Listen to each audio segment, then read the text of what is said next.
In 1982, social studies teacher Mike Thornton organized a collection of material which was placed in a time capsule. The time capsule was buried in the DSMS courtyard. It is to be opened in 2032 after 50 years.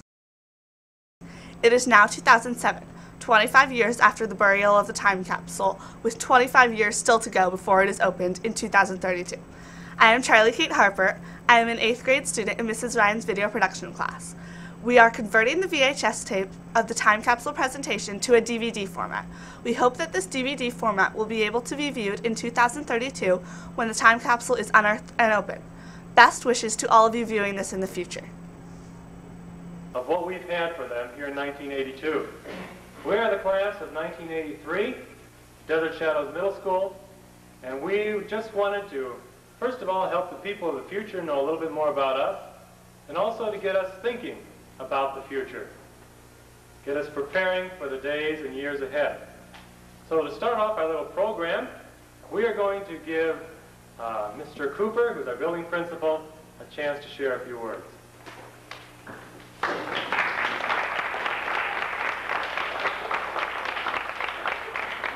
Thank you, Mr. Thornton.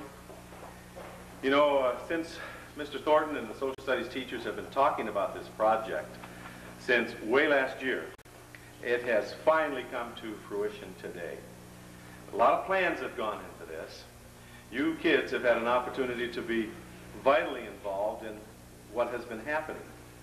But a lot of things have gone on behind the scenes. And Dr. Van Leuven and I have been very supportive of Mr. Thornton's leadership in this particular situation. I was fortunate back in 1976 to be able to be a principal of a school that buried a time capsule for 100 years. In 1976, that was the bicentennial of our country. And I was in a town in Illinois that was called Quincy, and they did a type of a situation of burying time capsules with a sister city, Quincy, Massachusetts. They called themselves Quincy. And so I had the unique opportunity of having a good time then, and having a good time of working with Mr. Thornton at this particular situation. Dr. Van and I would like to leave for posterity a letter to the principal of the building here at Desert Shadows Middle School in the year 2032. I hope things are still going well for you, sir.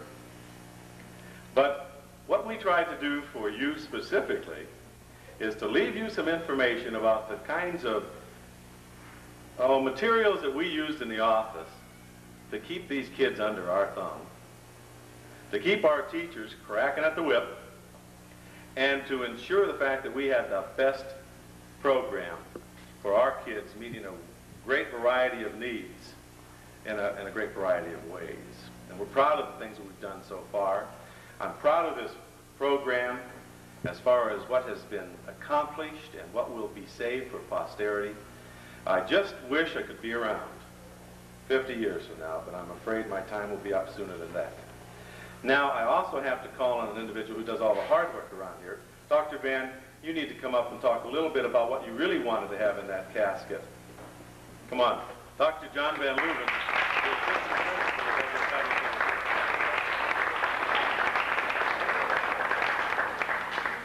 Sitting back there, the one I really wanted to put the casket. That's what you're going to say in the mic. I didn't know I was going to have anything to say. I was going to sit back there and keep quiet, but I hope the new principal, I'm still going to be here, by the way. Some kid said the other day I was going to be here in a wheelchair when they opened it up. They told me that 75 years ago, and I'm still walking around. So, but I hope the new principal has as much fun when he opens it as I've had, keeping 880 people away from the hole. And then when the vault got here, it was even more fun. They were pounding on the vault and rapping on it, trying to find out what it was made out of. And all I would say is that when it's opened up, if there is a tiny skeleton in there, it belongs to Mr. Little's beloved dog. He said he wanted to put it in there, but it's, unfortunately, he said it was still alive. So I want the people good luck to you in the future, and as I said, I'll still be around. So.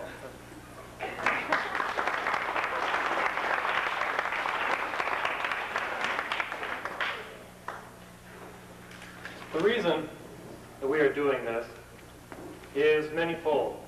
We want to prepare our students with lessons from the past, but also with lessons from the future. Our technology is moving so quickly that if all of you who are sitting here, and probably you there who are listening, if you're not thinking constantly about the future, planning ahead, setting goals, time is going to pass you by. Things are moving too quickly, jobs are becoming obsolete, and you don't want to prepare for one that is obsolete. So we've got to get you thinking about the future. And in the social studies department, we decided that that was going to be one of our primary goals this year. So we have started some units on developing constructive thinking and problem-solving skills. My kids know all about that as I pound it into their brains. Also, how to develop a proper self-image, self-esteem, not being conceited, but lifting yourself up to the point of trying for your potential. We're going to talk about setting personal goals and how to meet those. And we're also going to work on proper attitudes towards other people, towards hard work, and towards our free enterprise system. I hope that the people who are watching this now will continue to have a free enterprise system, and that something unfortunate hasn't befallen it. So, in addition to that, the time capsule was an integral part of those objectives. We wanted to make sure, by a visual means, that students started looking down the road, because they're going to be 63 years old, many of them, when it is open. They still have a good 20 years left, probably, of life, but many of their goals or objectives would have been reached. So I'd like all of you here now to think ahead and plan what type of life you want to have. In particular with the time capsule, we looked at donating items to think about it. We had classroom discussions that talked about the future.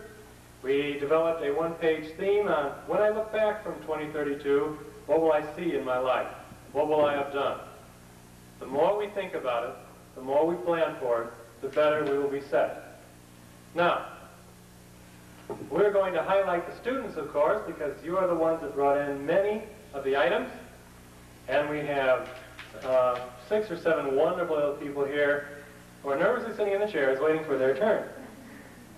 So we're going to start off. They're going to come up, talk about some of the items that have been donated. We couldn't talk about them all, there were too many. And give you an idea of what they're used for now, and hopefully will be of some historical interest to the people there in 50 years. So we will start off first with Sonia Kim, and she's going to tell us about a few of her items.